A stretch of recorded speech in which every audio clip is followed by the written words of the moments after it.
मेरे पूरी लाइफ इसी में रहा। लेकिन हमने कभी भगवे कपड़े नहीं पहना, कभी लाल तिलक नहीं लगाया, क्योंकि लोगों को ठगने का काम हमारा से नहीं होता। तो मैं तो आप लोगों से ये कहना चाहता हूँ कि भी आप लोग सभी चाहे खाओ पियो चाहे सब कुछ करो, बच्चों को भी ऐसा शिष्टाचार डालो जिससे कि एक बार हरि का नाम जरूर लें। और हमारे दिनों में सबसे बड़ी अच्छी बात थी पहले से लेके कि छोटे से बचपन से लेके बड़े तक सबको जो है राम राम बोला जाता था। अब वो युग के प्रभाव से अब वो राम राम नाम खत्म कर रहे हैं, नमस्ते जी बोलते हैं। तो इसलिए जो तो राम नाम सत्य है, हरि का नाम भी चलो तो बोलते थे, लेकिन उस पर उतरना पड़ता है। चाहे कोई भी धर्म हो, अपने धर्म में जो है रहना चाहिए। जैसा कि भगवान ने बताया हुआ गीता में, अभी से शिवाचारों बोलते मामले बात साधु रे सब मतंग समय तो ही सब है ना। दुराचारी पापी भी अगर जो मेरे शरण में आता है वो भी साधु ही मानने योग्य है। उसको मैं शीघ्र ही ऐसा बुद्धि देता हूँ कि जिससे जो मुझे प्राप्त कर लेते हैं। तो नहीं तो बार बार जन्म मरण ये चक्कर चला ही रहेगा और 84 लाख में जाता है। और यहाँ ये तो क्या स्वर्ग बोलते हैं लोग, स्वर्ग चला गया। स्वर्ग क्या, वहाँ भी कुछ दिनों तक रहते हैं, मृत्यु वहाँ भी हमारी तरह मृत्यु होती है वहाँ भी। स्वर्ग तो क्या ब्रह्मलोक तक भी जाएंगे ना, वो भी जो है वहाँ से 84 लाख भी जाना पड़ता है। इसलिए देवता लोग भागवत में देवता लोग कहते हैं कि ओहो कहते हैं हमने बड़ा बड़ी यज्ञदान और तपस्या किया कहते, इससे हमारे को स्वर्ग की प्राप्ति हुई कहते, इससे हमें क्या लाभ है? वहाँ तो भोगों की अधिकता के कारण समृद्धि शक्ति छीन जाती है। तो इसलिए कहते हमने ये स्वर्ग तो क्या कहते, ब्रह्मलोक भी तुच्छ है कहते, ब्रह्मलोक में जाके पुनः जन्म होता है। तो इसलिए हमने तो 84 लाख से बचना है। तो 84 लाख से बचना हो तो बद्री नारायण है, बद्रिकाश्रम है जो पूरे ब्रह्मांड का अधिपति है और वही जो है तो धर्म की स्थापना करने के लिए द्वापर युग में भगवान श्री कृष्ण का अवतार लेते हैं। वो भगवान श्री कृष्ण पूर्ण परिपूर्णतम अवतार होते हैं। वैसे भगवान के 24 अवतार हो चुका है, उनमें अंश आते हैं, लेकिन जो भगवान श्री कृष्ण थे वो परिपूर्णतम थे, है ना। उसको विष्णु पुराण में लिखा है, यदो रोशन नारायण यज्ञ अवतीर्ण कृष्णाख्यम परम ब्रह्म निरापी थी। जो यदु वर्ष में जो श्री कृष्ण नामक ब्रह्म ने अवतार लिया था, उनका कथा मात्र सुनने से आदमी मुक्त हो जाता है। तो अगर जो उसका कथा मात्र भी सुनो, उससे भी मुक्त हो जाता है। तो इसलिए अभ्यास करके जो है थोड़ी बहुत हो सके ठीक है। मनोरंजन भी बहुत जरूरी होता है, और यहाँ आपका तोषिक प्रोग्राम भी बहुत अच्छा है, सारे लोग इकट्ठे हो जाते हैं, ये भी बहुत अच्छी बात है। लेकिन युक्ताहार विहार से युक्त तेजस से कर्मसु युक्त सोपणा बोध से योगो होती दुखा।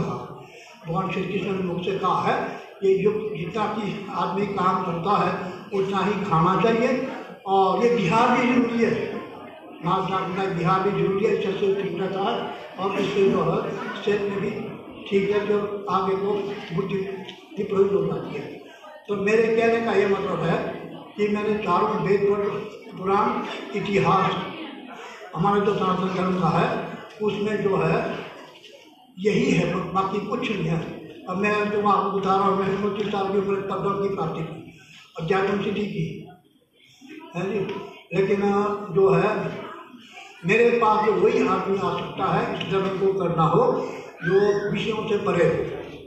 जो विषयों के सेवन करते हैं वो मेरे पास आ नहीं सकते, क्योंकि आएंगे तो उनके अंदर कुछ गड़बड़ी होती है तो चले जाते हैं। पर मैं तो ये कह रहा हूँ कि भगवान इतने दयालु है कि चाहे आप जितनी मर्जी खाओ पियो जो कुछ भी करो, एक बार भी नाम लो तो जो है वो सारे पापों से मुक्त होता है। देखो कृष्ण जी पुनर्वक्षति करते हम नित्य यज्ञ उत्तम पुण्य को अब जब कुछ भी ना कर सके, कृष्ण का कीर्तन करने से आदमी को लाखों यज्ञ हैं और करोड़ों चीज का फल उसको घर में ही मिलेगा, लेकिन करना पड़ेगा, है ना। तो इसलिए अगर जब कर सकते हैं बच्चों को शिक्षा दे, ऐसा है। बाकी जो ऐसा है ये मनुष्य शरीर है पानी की बुलबुले की तरह है, इसका ये नहीं पता लगता भी कब छोड़ दे। जैसे पानी का बुलबुला फट जाता ना, ऐसे ही फट जाता है। अब आप लोगों के सामने मैं ऐसा कहता हूँ, आप लोग का मेरा किन्होंने जन्म होने का इतना वो है, ये मेरे को फायदा हुआ कि भगवान ने मेरे को ये वरदान दिया हुआ है, तू मृत्यु नहीं मरेगा नहीं करो, हम तेरे को यहाँ से ले जाएंगे 100 साल पूरा होने पर। तो ऐसा अभी तक इंडिया में पाया नहीं गया कोई आदमी ना। तो इसलिए जो तो आप लोग भी ऐसा थोड़ा फायदा उठाओ और इस चीज़ को लो। जरूरी नहीं मेरे पास हो, कोई जरूरी नहीं, अपने घरों में भगवान का नाम लो है, क्योंकि भगवान श्री कृष्ण को पूजने से सब देवताओं की पूजा हो जाता है। क्योंकि सारे देवते 33 करोड़ देवते उनके शरीर में वास करते हैं। आपने गीता में देखा होना, अर्जुन ने पूछा विराट रूप दिखाया, सारा उनके शरीर में था, तो उनकी पूजा करने से सबका पूजा होता है ना।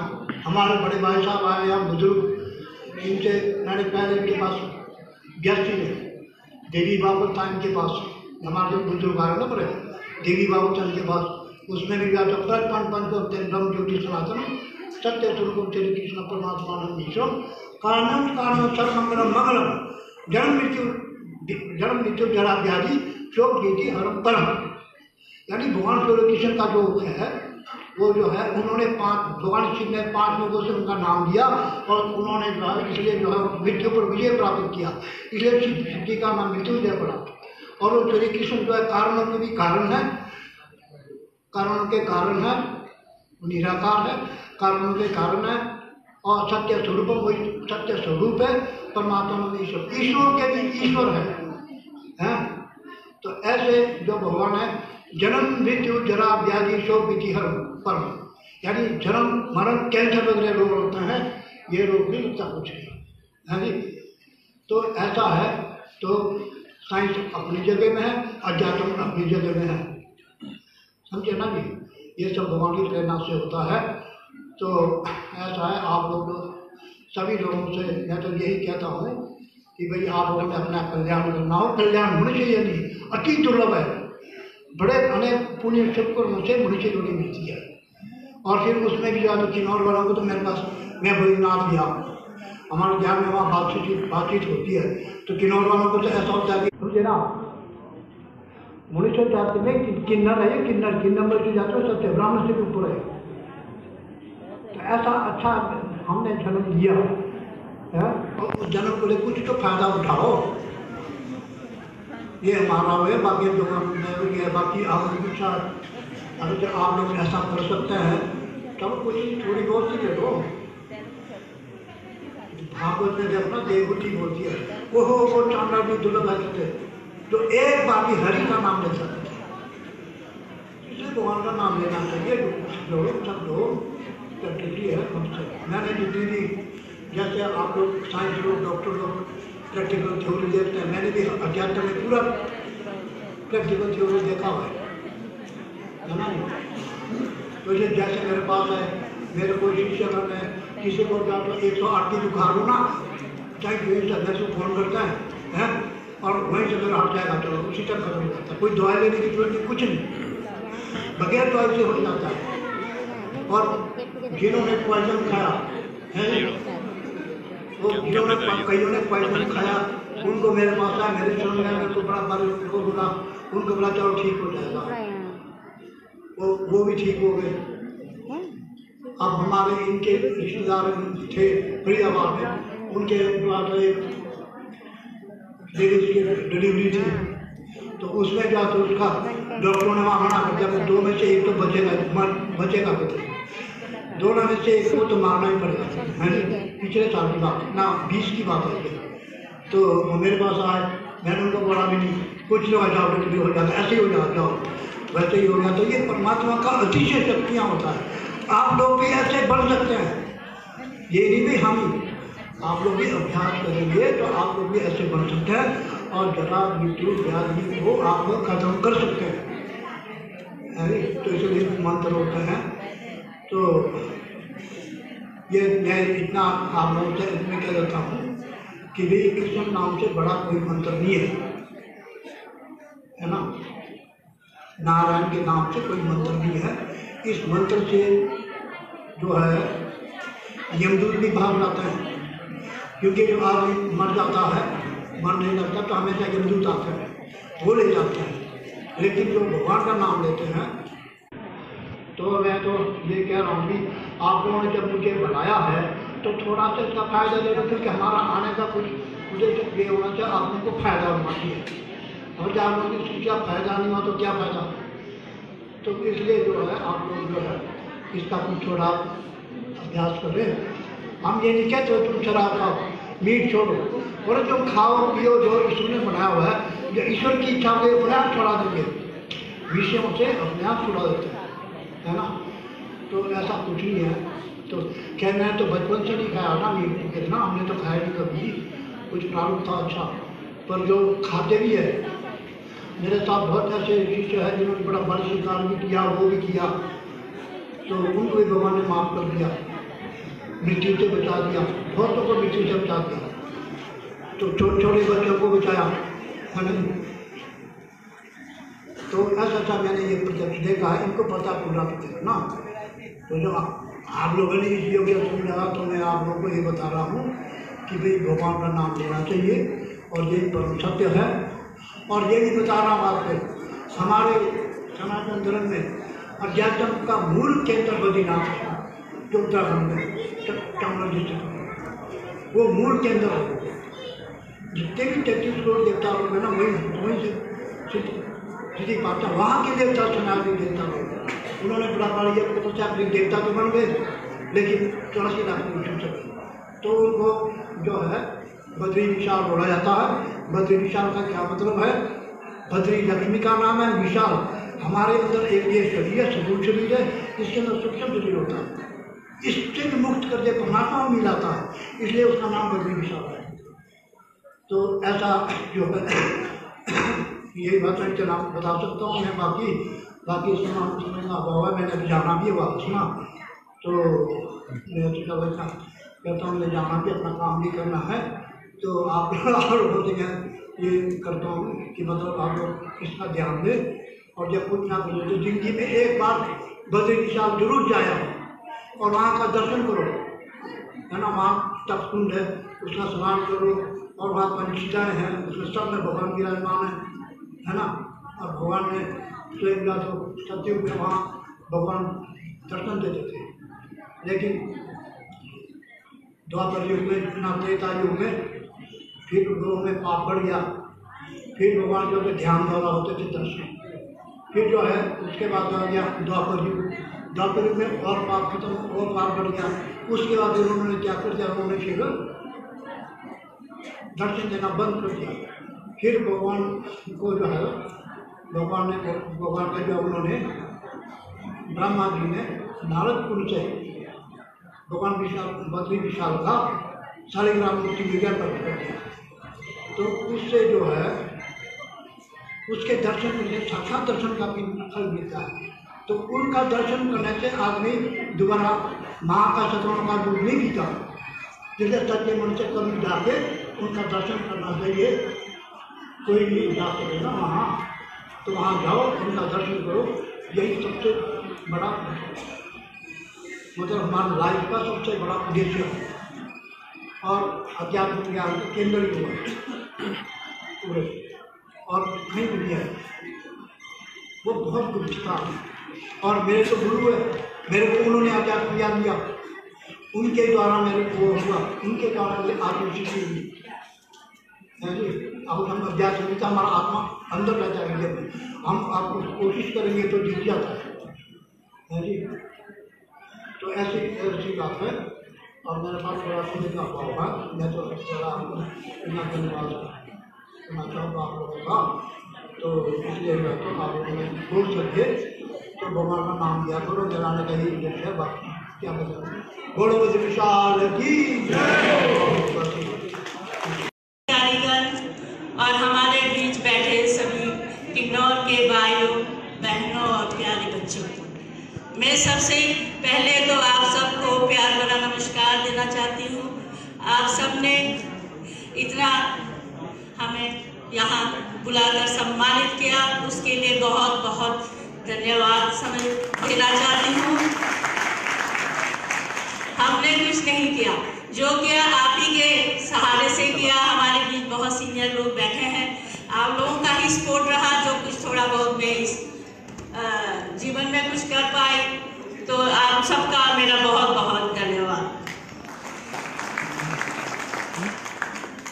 किन्नौर कल्याण समिति से मैं काफ़ी सालों से प्रत्यक्ष और अप्रत्यक्ष रूप से जुड़ी हुई थी, और मैंने देखा कि ये किन्नौर को तरक्की करते हुए और एक सोलन को मिनी किन्नौर बनते हुए, तो एक एक पल हमें याद है। सब जितने भी हमारे पुराने किन्नौर कल्याण समिति के प्रेसिडेंट्स रहे हैं, जितने भी पदाधिकारी रहे हैं, उन्होंने सब बहुत हार्डवर्क किया, जो आज हम इस मुकाम पे पहुंचे हैं। और आज सोलन को अगर जाना जाता है तो मिनी किन्नौर के नाम से जाना जाता है। इन सब के लिए मैं आप सभी को हार्दिक बधाइयाँ और शुभकामनाएं देना चाहती हूँ। आप इसी तरह आगे तरक्की करते रहें और मिलजुल कर रहें, और इसी तरह एक कोशिश प्रोग्राम को बढ़ाते रहें। यही एक हमारे मेलजोल का कार्यक्रम है। मैं तो 22 में रिटायर हो गई थी नॉर्थ यूनिवर्सिटी से। आजकल मैं शिमला में रहती हूँ, मेरे हस्बैंड ITBP में है DIG, तो मैं शिमला में रहती हूँ। तो इसी वजह से मैं यहाँ आना हुआ। आपके बीच आकर मुझे बहुत खुशी हुई और बहुत अच्छा लगा। काफ़ी सालों बाद मैं कोचिंग प्रोग्राम ज्वाइन कर रही हूँ, तो सबके लिए एक लास्ट में पुणे आप सबका एक बार बहुत बहुत धन्यवाद। और कभी हम भी मनाली में सेटल हुए हैं, कभी उधर को आओ तो ज़रूर हमें भी याद कर लेना। शिमला आओ तो हमें भी याद कर लेना, हमें बहुत अच्छा लगेगा। Thank you very much.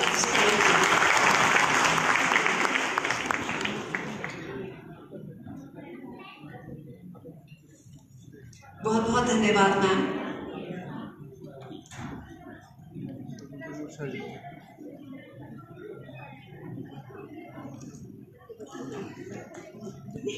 Again, thank you very much, ma'am.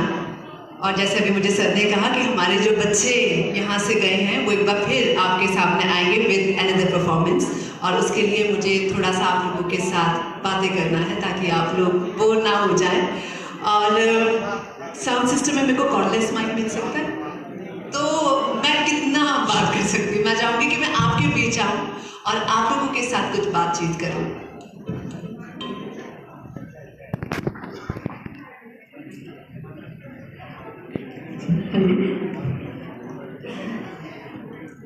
क्योंकि जब तक हमारे जो अगले पार्टिसिपेंट्स हैं तैयार होकर नहीं आते तब तक आप लोगों के बीच ही आना चाहूँगी। और यशोदा मैम के अभी यहाँ से गए हैं, मैम के पास आऊँगी। मैम, जिस तरह से राकेश सर ने आपकी उपलब्धियों के बारे में बताया और वो सुनकर वाकई बहुत अच्छा लग रहा था। हम जैसे किन्नौर से हैं, एक जनजातीय क्षेत्र से हैं, और हम लोगों के लिए काफ़ी ऐसे सुनने में आता है कि रिजर्वेशन मिलता है, ये सारी चीज़ें। और एक चीज़ जो मैंने हाल ही में सुना था विकास दिव्य कीर्ति जी को, उन्होंने कहा था कि जब कोई जनजातीय क्षेत्र से ऊपर उठता है तो वो स्वयं नहीं जाता, वो अकेला नहीं जाता, बल्कि उसके साथ वो पूरे समाज को लेकर जाता है। तो आपसे मैं जानना चाहूँगी कि आपका ये सफ़र कितना मुश्किलों से भरा था, बीइंग अ लेडी, आपका परिवार भी होगा, और किस तरह के चैलेंजेस को आपने फेस किया, एंड वो हमारे लिए भी इंस्पिरेशन रहेगा। सो कैसे आप अपने जीवन की परिस्थितियों में चैलेंजेस को फेस करते हुए आगे बढ़े हैं? Thank you very much. आप लोगों ने शायद मेरे नाम के आगे तो असिस्टेंट लाइब्रेरियन लिखा जा रहा है, जो है थी मैं लाइब्रेरियन हमारे यूनिवर्सिटी में बन नहीं सकी। मैं जल्दी बोलना चाह रही थी कि जितने भी हमारे बच्चे MSc PhD परस्यू कर रहे हैं या एजुकेशन में जाना चाहते हैं, वो डेफिनेटली जरूर PhD करें। जो पढ़ाना चाहते हैं यूनिवर्सिटीज में, आप नेट क्वालिफाई करने के बावजूद भी आपको अगर एसोसिएट बनना है या प्रोफेसर बनना है तो आपको PhD होना बहुत जरूरी है। तो मैं एक जो सबसे इम्पोर्टेंट चीजें अगर बोलना चाह रही थी, मैं भूल गई। बच्चों के लिए मैं यही बोलूंगी जो एजुकेशन में जाना चाह रहा है, जरूर अपनी PhD को परस्यू करें और PhD करें। ये आपके आगे जो लाइफ लॉन्ग जो आपके कंप्यूटर हमारे स्कीम्स होते हैं, प्रोफेशनल स्कीम्स होते हैं, उसमें PhD जो है एक मेन है जो आपको डेजिग्नेशन देगा। पैसा तो मिल जाएगा पर डेजिग्नेशन नहीं मिलेगी, तो इसलिए जरूर है कि आप PhD करो। मेरा सफर मैं वैसे बड़ा, मैं ये नहीं बोलूँगी कि मैंने बहुत तकलीफें नहीं झेली है, पर इतना भी नहीं, पर मैंने देखा ईमानदारी और मेहनत हमारे किन्नौर वासियों में घुट के बना है। बस किसी के पीछे जाने की जरूरत नहीं है। जब आप ईमानदारी से अपना काम करोगे और मेहनत करोगे, इसका कोई सब्स्टिट्यूट नहीं है। तो आप अपनी ईमानदारी को बरकरार रखिए और अपनी मेहनत को बरकरार रखिए, तो ये सब आपके लिए है। और आपके पीछे, आप किसी के पीछे नहीं जाओगे, आप सब आपके पीछे आएंगे। और अपने दिल को ब्रॉड करिए, कोई छोटा मोटा है उसको दिल में लेके मत, चलता रहता है। लाइफ जो है बहुत लंबी है, बहुत उतार चढ़ाव आते हैं, पर ठीक है, ये भी एक लाइफ का पार्ट है, आना भी चाहिए। तो आप मेहनत जरूर करिए, मेहनत there is no substitute for the hard work. Thank you so much ma'am. और जैसे मैम ने कहा, और मुझे मैम की बात से 3 Idiots का डायलॉग याद आ गया कि काबिल बनो, कामयाबी खुद झक मार कर तुम्हारे पीछे आएगी। अब मैं थोड़ा इस तरफ आती हूँ, और हमारे साथ वर्मा ज्वेलर्स के ओनर भी यहाँ मौजूद हैं, एंड हम सभी तमाम किन्नौर वाले तो sir we are fan of Verma jewellers, क्योंकि जो शुद्धता का आप हमें देते हैं ज्वेलरी में, और लाइफ को भी उतनी शुद्धता के साथ आप लोग जीते हैं, क्योंकि कर्म हमारे अच्छे होंगे वो हर चीज़ में दिखता है, ये ऐसा मेरा मानना है। आपसे जानना चाहूँगी, एक आपको किन्नौर कल्याण समिति के इस फंक्शन में आकर कैसा लगा, और क्या एक मैसेज आप हमारे जो यंगस्टर्स हैं उन्हें देना चाहेंगे?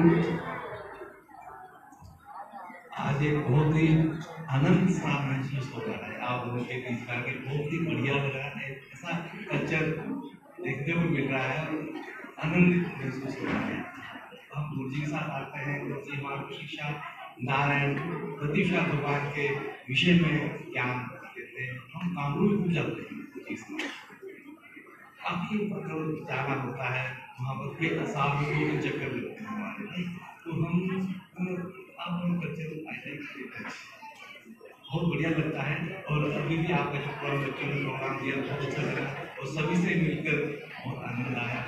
और आप आपसे मिलकर सब एक दूसरे की हेल्प करें और आगे बढ़े, तरक्की करें, यही हमारा विशेष आपके साथ हुआ। बहुत ही बढ़िया, सब बेस्ट लोग हैं, सब दुआ करते हैं जो बढ़िया से आप।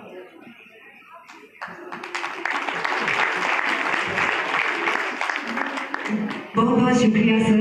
और मैं आगे हमारे प्यारे प्यारे बच्चे, तो अब बिना विलंब किए, बीच बीच में मैं ऐसे आते रहूंगी आप लोगों के पास, अब बिना विलंब किए जो स्पीति डांस आप लोगों के सामने प्रेजेंट करने वाले हैं उन बच्चों को बुलाना चाहूंगी। बहुत ही पिछले वर्ष हमने कलेक्शन जो वित्त के लिए हमने मेंबरशिप ड्राइव शुरू किया था, और साथ में हमने लोगों से जो दे सकते हैं उनसे हमने कलेक्शन पैसे लिए थे। तो मैं आपसे कहना चाहता हूँ, कल्याण समिति सोलन के लिए हमारे जो यहाँ के सांसद हैं उन्होंने 5 लाख रुपए स्वीकृति दी है। साथ में बाबूराम नेगी जी ईडीओ हैं, नेसम से हैं, उन्होंने 1 लाख रुपए तक का सहायता देने का वादा किया है। डिब्बा से इन्होंने 20-20 हज़ार रुपये का सहयोग हमें दिया है। और मैं विशेषकर राकेश नेगी जी, वित्त अधिकारी डीसी ऑफिस में कार्यरत हैं, उन्होंने अपने विभाग से 2.5 लाख रुपए का सैंक्शन हमें किया है, जो कि हमारे कार के निर्माण के लिए मैं उन सभी किन्नौर से मैं आग्रह करता हूँ जिन्होंने सोलन में जमीन ली है या घर बनवाया है, आप तक समिति के सदस्य नहीं बने, कि उनसे रिक्वेस्ट है कि वो कल्याण समिति का पार्ट बने और समिति शुल्क जमा करें, ताकि हमारे वित्त की जो कमी है, समस्या है, उसको हम पूरा कर सकें और जल्द से जल्द हम इस सामुदायिक भवन का निर्माण पूरा कर सकें। मैं यहाँ पर उपस्थित किन्नौर के सभी ग्रामवासियों से आग्रह करता हूँ कि अपनी क्षमता अनुसार भवन निर्माण करने के लिए जितना सहयोग हो सके जरूर करें। ये मेरा एक आपसे सबसे आग्रह है। बाकी अंत में मैं किन्नौर कल्याण समिति के सदस्यों, पदाधिकारियों का बहुत धन्यवाद करना चाहता हूँ, जिनके सहयोग के बिना ये फंक्शन, ये जो एसोसिएशन चलाना संभव नहीं हो सकता था। मैं उन सबका बहुत बहुत धन्यवाद करता हूँ। और अंत में मैं आज के मुख्य अतिथि, स्पेशल गेस्ट ऑफ ऑनर सबका, और यहाँ पे जितने भी बुजुर्गगण, जितने भी माताओं, भाइयों, बहनों जो भी आए हैं, उन सबका किन्नौर कल्याण समिति की तरफ से यहाँ आने का हार्दिक अभिनंदन और स्वागत करता हूँ। धन्यवाद। जय हिंद, जय भारत।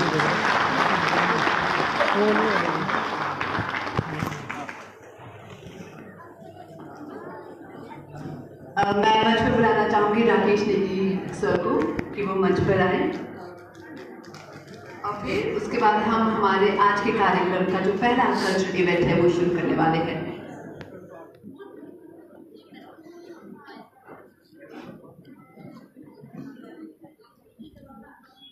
सम्मान की सूची को आगे बढ़ाते हुए हमारे मध्य श्री योगेश होल्टा जी बता रहे हैं, आप केएसपी सोलन। मैं हमारे प्रधान श्री विवेकानंद जी से अनुरोध करता हूं कि वे श्री योगेश होल्टा जी को सम्मानित करने के लिए मंच पर बड़े आदर के साथ लाएं। मैं इस वक्त में श्री योगेश होल्टा जी, केएसपी सोलन, प्रधान जी से अनुरोध है कि वे इनका विधिवत स्वागत और सम्मान करेंगे। किन्नौरी टोपी और खड़क पहनाकर और एक स्मृति चिन्ह पहनकर।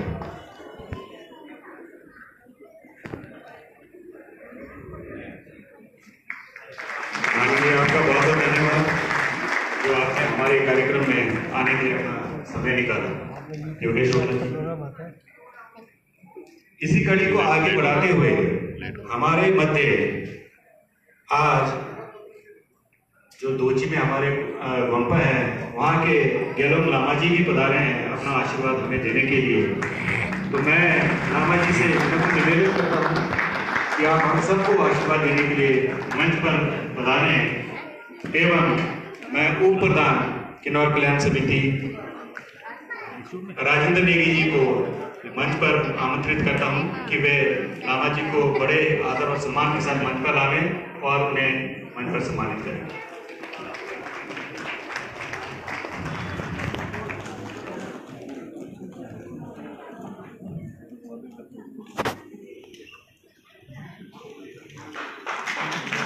आप कोची एससी के लामा जी गलम लामा जी हैं। आपका आशीर्वाद हमेशा समस्त किन्नौर वासियों को मिलता रहता है, आगे भी मिलता रहेगा। यही प्रार्थना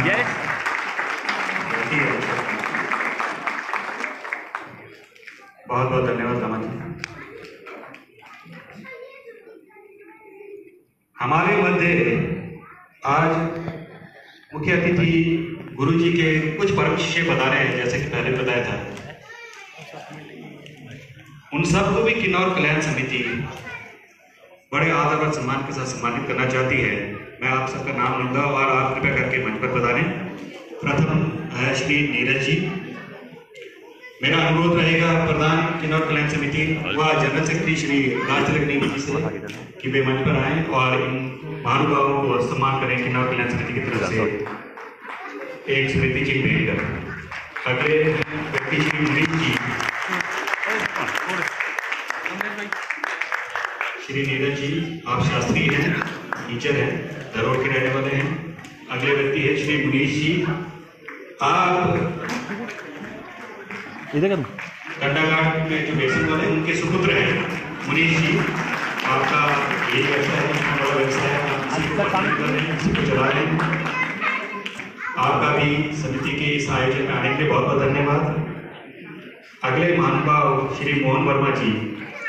जैसा कि आपको मैंने पहले ही बताया था, ये वर्मा ज्वेलर्स जो कि सोलन के सबसे बड़े ज्वेलर्स हैं, उसके आप कर्ता मालिक हैं मोहन वर्मा जी। मोहन वर्मा जी आपका भी कल्याण समिति के इस पोषण कार्यक्रम में आने के लिए साबार बहुत आभार, बहुत बहुत धन्यवाद। अगले व्यक्ति श्री अनिल वर्मा जी हैं। अनिल वर्मा जी और मनीष के पिताजी हैं। वर्मा जी आप भी किन्नौर कल्याण समिति के इस आयोजन में आए, आपने अपनी उपस्थिति दी, आपका भी बहुत बहुत धन्यवाद। अनिल वर्मा। अगले महानुभाव है श्री धीरेन्द्र जी। आप सरकारी क्षेत्र में अध्यापक हैं और गुरु जी के परम शिष्यों में से आते हैं। धीरेन्द्र जी आपका भी किन्नौर कल्याण समिति के इस आयोजन में आने के लिए बहुत बहुत धन्यवाद। सनी जी, श्री सनी जी आप मूलतः कॉन्ट्रैक्टर हैं, ठेकेदार हैं और गुरु जी की सेवा में इतने तल्लीन रहते हैं कि आप गुरु जी के साथ ही रहना शुरू कर दिया। गुरु जी के घर में ही वे कंडाघाट में गुरु जी के सानिध्य में रहते हैं। श्री सनी जी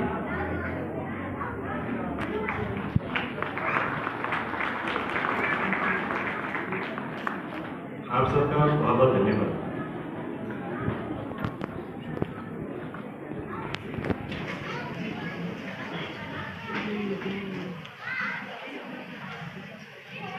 और जैसे मैंने आपसे कहा था कि अब हम बढ़ने वाले हैं हमारे कार्यक्रम के पहले कल्चरल इवेंट की तरफ। तो बचपन में आपको खेलते थे ना अंताक्षरी की बैठे बैठे बोल हुए करना है कुछ काम, तो उसी तरह से बैठे बैठे अब हम यहाँ पे लुत्फ लेने वाले हैं अपर किन्नौरी डांस का। तो एक बार जोरदार तालियों के साथ स्वागत कीजिए, क्योंकि हमारे बच्चे बिल्कुल रेडी हैं, तैयार हैं आपको यहाँ पर एक्सचेंज करने के लिए। तो जोरदार तालियों के साथ इन बच्चों का स्वागत करें जो आपके सामने प्रेजेंट करने वाले हैं अपर किन्नौरी डांस। मैडम लाइट उठो।